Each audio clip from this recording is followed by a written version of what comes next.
Bonjour à tous. Aujourd'hui, je vous présente la capsule intitulée La place de défibrillateur dans la prise en charge de l'insuffisance cardiaque, et cela dans le cadre de la formation par MOOC sur l'insuffisance cardiaque réalisée par la faculté de médecine de Sfax. Pour répondre à cette question, je me suis basé sur les recommandations des sociétés savantes essentiellement européennes, donc les recommandations de la prise en charge de l'arythmie ventriculaire et la prévention de la mort subite de 2015, les recommandations de diagnostic et traitement de l'insuffisance cardiaque aiguë et chronique de 2021 et les recommandations de la stimulation cardiaque et la thérapie de resynchronisation également de 2021. Le défibrillateur automatique implantable peut être indiqué en prévention primaire chez des malades ayant une dysfonction VG et en prévention secondaire chez les malades ayant eu un arrêt cardio-respiratoire ressuscité, un arrêt cardiaque ressuscité ou des troubles de rythme ventriculaire graves documentés et ayant une dysfonction VG. En prévention secondaire, les études remontent à plus que 20 ans et on a objectivé, grâce à l'étude AVID, CASH et SIDS, que l'implantation d'un défibrillateur automatique implantable permet d'éviter de diminuer la mortalité de toute cause de façon significative comparativement au traitement habituel. Et donc, depuis ce temps, donc, en cas d'arrêt cardiaque ressuscité ou d'un trouble de rythme grave et une dysfonction VG, l'indication d'implanter d'un défibrillateur automatique implantable est formelle.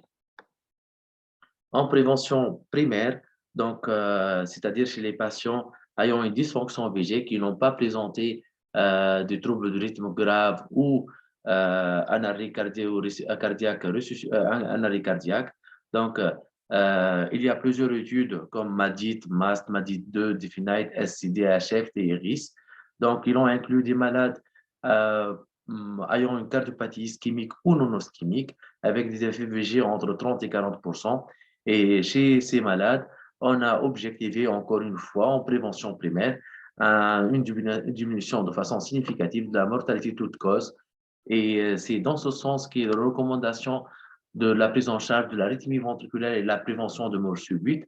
Donc, pour les malades ayant une dysfonction VG en prévention secondaire, c'est-à-dire en cas d'arrêt cardiaque ou de troubles de rythme grave, documenter l'indication à les classe 1A, donc elle est indiquée, elle est recommandée. Et en prévention primaire, donc en cas de dysfonction VG, donc l'implantation d'un défibrillateur automatique implantable pour prévenir la mort subite est indiquée classe 1 avec niveau du preuve A en cas de cardiopathie ischémique avec une FIVG altérée et en classe 1 au niveau du preuve B en cas de cardiopathie dilatée non ischémique. Donc, il faut aussi que la FIVG doit être obligatoirement inférieure à 35%, le malade sous traitement médical optimal et une survie au-delà de espérance de vie avec un bon état fonctionnel au-delà d'une année. Dans 2016, donc c'est l'étude danoise qui est apparue dans le New England Journal of Medicine.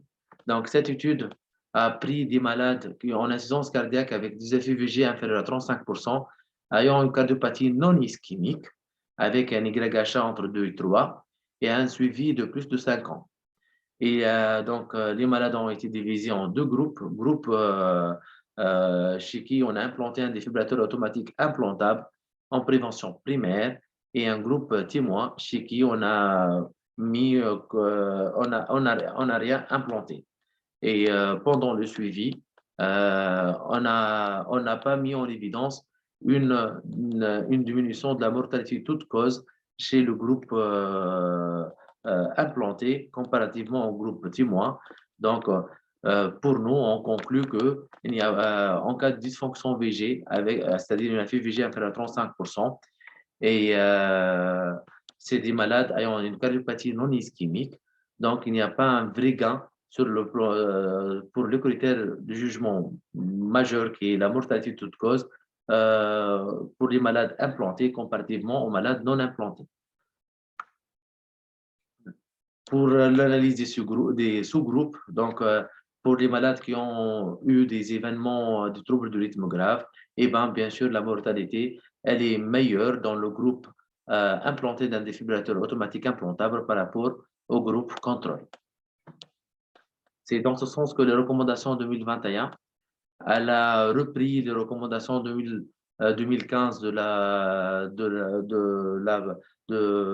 prise en charge de l'arythmie ventriculaire et de la prévention de la mort subite. Donc, elle a gardé toujours en classe 1 avec niveau de preuve A la prévention secondaire en cas de dysfonction VG. Donc, le défibrillateur, il est indiqué en prévention secondaire, c'est-à-dire en cas d'arrêt ressuscité ou de troubles de rythme grave chez les patients ayant une dysfonction VG. Pour les malades ayant une dysfonction VG et une cardiopathie ischémique, elle a gardé toujours la même classe avec le même niveau d'épreuve et avec les mêmes exigences, une FIVG inférieure à 35% sous traitement médical optimal avec une survie, avec un bon état fonctionnel au-delà d'une année. Pour les malades ayant une dysfonction VG, une cardiopathie non ischémique, ça a changé et là, donc elle a déclassé, elle l'a mis en classe 2A avec niveau d'épreuve A au lieu de classe 1 avec niveau d'épreuve B dans les recommandations de 2015. D'ailleurs, dans ces mêmes recommandations, il essaie d'attirer notre attention sur 10 moyens pour une meilleure stratification de risque pour la population avec une dysfonction VG et FUVG inférieure à 35% et une cardiopathie non ischémique. Donc, d'ailleurs, il propose l'IRM cardiaque comme moyen pour une meilleure classification du risque dans cette population. Et cela, il est plus net dans les recommandations de la stimulation cardiaque et la thérapie de resynchronisation. Là, pour les patients qui sont jeunes avec de la fibrose objectivée à l'examen IRM, donc l'indication de défibrillation, elle est là. Et comparativement à la population des malades, des patients qui sont âgés et chez qui on ne documente pas de la fibrose dans l'examen d'IRM cardiaque. Merci pour votre attention.